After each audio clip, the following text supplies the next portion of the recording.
Hi guys, so today I'm going to be talking to you about my literature review, and I decided to focus on the effects cam impingement has on both athletes and non-athletes. So to begin, hip injuries are a commonality amongst everyone, whether you're an athlete or non-athlete. They can range from a torn hip flexor to a pulled muscle to even a broken hip. And then in the case of this paper, they can also come in the form of femoral acetabular impingements. There are two types, the cam type and pincer. And I decided to focus just solely on cam type for this literature review, and I looked at how it affects the general population as a whole, and then also from that how it specifically affects an athlete's ability to play, as well as their return rate to sports and the different diagnoses and treatments that are possible for this type of impingement. So cam type impingement, as I said, is one of two femoral acetabular impingements somebody can sustain. This one is caused due to a deformity of the femoral head, and studies have shown that there is a correlation with hip pain as well as a limited range of motion in the hips, and then also it can lead to a greater chance of certain diseases and other injuries in one's hips. And then a little last bit I found about cam type impingement through some research was that it is prevalent for one gender over the other. And so to begin, correlation to hip pain, I looked at a 2010 study that examined 157 patients and put them through radiographs and compared their alpha angles, pelvic tilt, rotation, center edge angle. And out of these patients, they were able to use 88 of the radiographs that they took and found that 15 of them who complained of having this hip pain actually showed signs of having cam type impingement on their radiographs, which shows that someone who is suffering from pain could well in doubt be suffering from cam type impingement, and that it's important to get diagnosed early so you can get it treated before it needs surgery.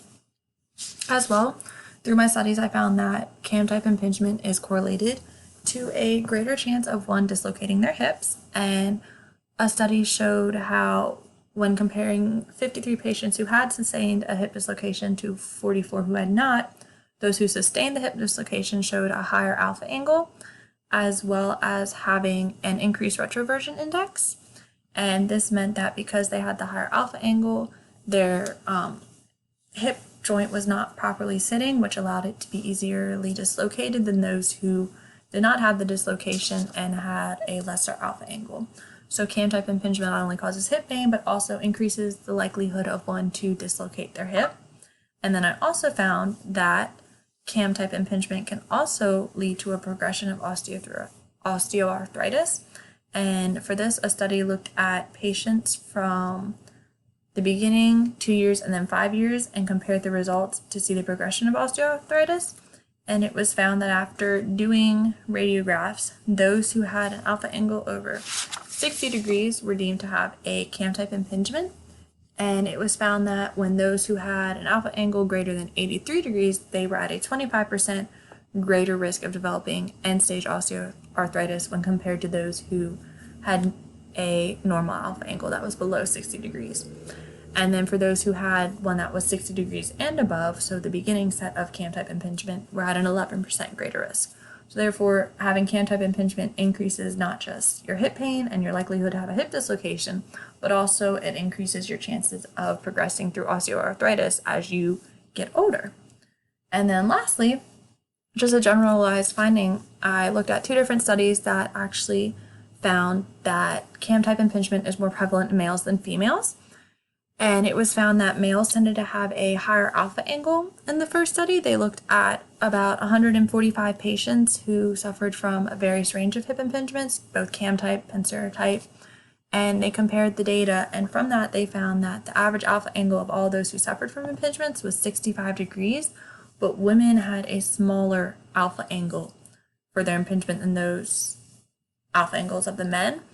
And so this can be caused from just the different way men and women's hips are formed, and therefore for men with their hips it's easier for them to sustain cam type impingement. And then another study looked at 590 patients, and they also were gone through radiographs and CT scanning, and from this they were able to see that the males who went through this had 46% more cam type impingements than the females, who only showed 26% of them having cam type impingement. So in a large group, males were always seen to be the ones who were suffering more from cam-type impingement than the females. And this is helpful just in general because for males, if they're suffering from hip pain, they can now add to their list of what it might be cam-type impingement, and if so, they can get it treated earlier and not have to go through surgery. And so from that, the next thing I looked at specifically was athletes and whether athletes might be more prone to it, as well as what cam-type hip impingement does to their performance ability. So to start off, I looked at youth sports and how they might factor into cam-type impingement, and it was found that there's a strong correlation between competing in vigorous youth sports as well as developing cam-type impingement. And the same study was used, but the first study was done in 2011 and just looked at how much pain was recorded by these athletes as compared to the non-athletes, and what the signs in the athletes, their alpha angle was compared to those who weren't athletes. And it was found that the athletes had a higher alpha angle than those who weren't athletes, as well as they reported more pain than those who were not athletes, therefore showing that by being an athlete at a youth age, you are already showing signs of having this impingement and already suffering from this injury. And then in 2013, they took the same study, but instead looked at the growth plates and wanted to see if there was a correlation with the growth plates and cam-type impingement and whether that shifted when they were fully grown. And what was found after analyzing their growth plates through, again, radiographs and alpha angles was that for those that were still growing, their epiphyseal extension was greater than the non-athletes, as well as when they were done growing, this extension was also greater, as well as their alpha angles. So this showed that even with their growth plates and the extension of them, that they are still going to be suffering from cam-type impingement as they're growing and playing in these vigorous youth sports, rather than those who are not playing in these sports. So being an athlete and beginning at a young age does put you more at risk for developing this injury. And then because of that, I wanted to look at how having this injury affected performance, and it was found that there is a limited amount of hip range of motion when it comes to being an athlete, and this can affect your running and your game of play. And so through a 2017 study, it was found that after taking MRIs of their hips and determining alpha angles, they were split into two groups based on those who showed signs of cam-type impingement and those who didn't. And they compared their hip range of motion in the two groups and found that those who suffered from cam-type impingement had a reduced internal rotation at the 90-degree mark, as well as hip flexion when compared to those who didn't have it. So therefore, if you're having cam-type impingement, you are going to be hindered in your ability to fluently run and go through your hip motions regularly. And because of this lack of hip range of motion, it was then also found that athletes now have a greater chance of tearing their ACLs. And so to do this, 140 non-professional athletes who sustained an ACL tear were compared to 100 control participants, and they compared their internal and external rotation as well as completed a 45-degree done radiograph of their hips. And what they found was that those who had signs of cam-type impingement was 31% showed an alpha angle greater than 60, so cam-type impingement, that 50.4% of these ACL patients had this increased alpha angle as well as a decreased hip range of motion.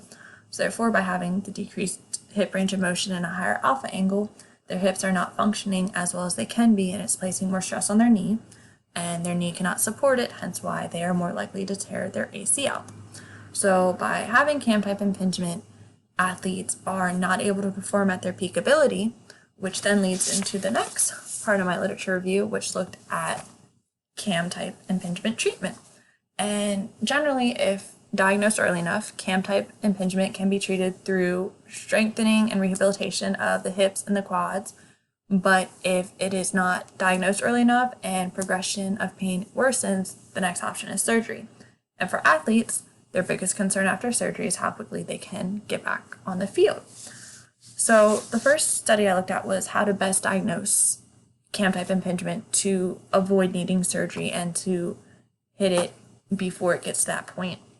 And what this study did was it looked at 8 frozen hips and tested them through the various methods of determining cam-type impingement. and that involved going through a 90-degree flexion, adduction, internal rotation, a hyperextension, adduction, external rotation, and then a hyperextension, neutral, external rotation. And they put all these frozen hips through these different tests, and what they found was that when the hip went through the hyperextension, external rotation, the contact and pain that would have happened was concentrated in one certain area, while in the 90-degree flexion, adduction, internal rotation, it was at a wider distribution. So what they determined was that by having the contact area be concentrated in the hyperextension, external rotation, they were better able to pinpoint that, yes, this is cam type impingement and not some other issue. So they found that using this when examining someone was better for diagnosing them. And so once diagnosed, and if early enough, they can just strengthen and go through rehab, but if not, then they need to go through surgery. And I found two different studies that looked at athletes' return rates. The first one looked at different studies done in compared data. They looked at 977 patients who had received a surgery to fix their hip impingement, and they ranged from high school athletes to collegiate, recreational, and then pro athletes. And what they found was that 87% of the athletes actually returned to their sport after surgery, and 82% of them were able to go back to their same level of play. Therefore, once treated, cam type impingement does not hinder one's ability to go back once treated, as long as they have the full recovery. And then I found another study that looked specifically at NFL players, and they found that of the 55 they examined, 47 were able to return to play within a little less than 7 months of recovery. As well, 80% were able to play that full season. And then it took it a step further and looked at rate of ability, whether their performance was enhanced when they came back from surgery. And what they found was that in the NFL, the only group that had an enhanced amount of play was their quarterbacks. So what this means is that for most athletes, they're able to return back to their sport and play at the same level as when they left, and in some cases, they might be able to play at a higher level. So overall, all these studies, though the data is valid and reliable, they had some limitations, such as a smaller sample size, meaning they had enough participants, but a greater amount of participants would allow for more data to compare and contrast. Some of them only used one gender, one athlete, or one sport. Thus, it limited their variations and limited their ability to compare between male and females, or such as a lacrosse player and a volleyball player. Some of them did not account for all variables during measurements, such as the frozen hips could not account for any of the muscle actions that would have occurred. As well, some participants in some studies, such as the osteoarthritis one, could not go through all portions of the study, so their data had to be left out, which then again limited their sample size. So in conclusion, cam type impingement is going to cause pain and limit one's, especially if an athlete's, ability to perform at their peak performance, but it's not the end all to their season. Yes, it allows to have an increase in maybe a hip dislocation, a torn ACL, and osteoarthritis, but if treated early enough, they can strengthen their hips and rehabilitate themselves and allow for the not to get to surgery. But if needed, after surgery, an athlete will be able to return and should not be too concerned with their ability to play again, because studies have shown that they can return to the same level, or in some cases return to a higher level. So overall, it's painful and can cause other underlying issues, but if treated early enough, it won't be the end to a sports career. And then those are my references.